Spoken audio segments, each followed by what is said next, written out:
बनाइए, मस्जिद बनाइए, गुरुद्वारा बनाइए, चर्च बनाइए, राजनीति छोड़ दीजिए। अगर आप पॉलिटिक्स कर रहे हैं, जनता की सेवा आपका एक लक्ष्य होना चाहिए। आप अस्पताल बनाइए, आप स्कूल बनाइए, आप यूनिवर्सिटी बनाइए, आप लोगों का हित में जो हो सकता है बनाइए। धर्म अपना घर पे करिए, और जो बनाना चाहे स्वागत है, कोई दिक्कत नहीं है, लेकिन राजनीति ना करे।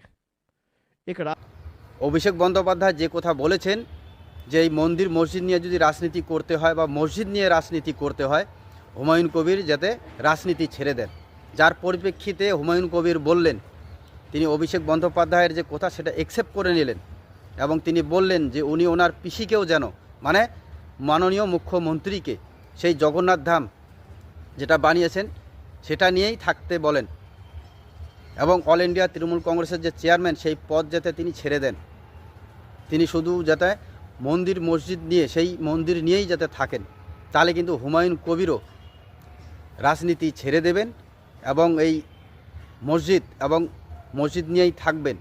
এবং তার সাথে সাথে এটাও বললেন যে তার নতুন দল যেটা জনতা উন্নয়ন পার্টি, সেই চেয়ারম্যানের পদও তিনি ছেড়ে দেবেন।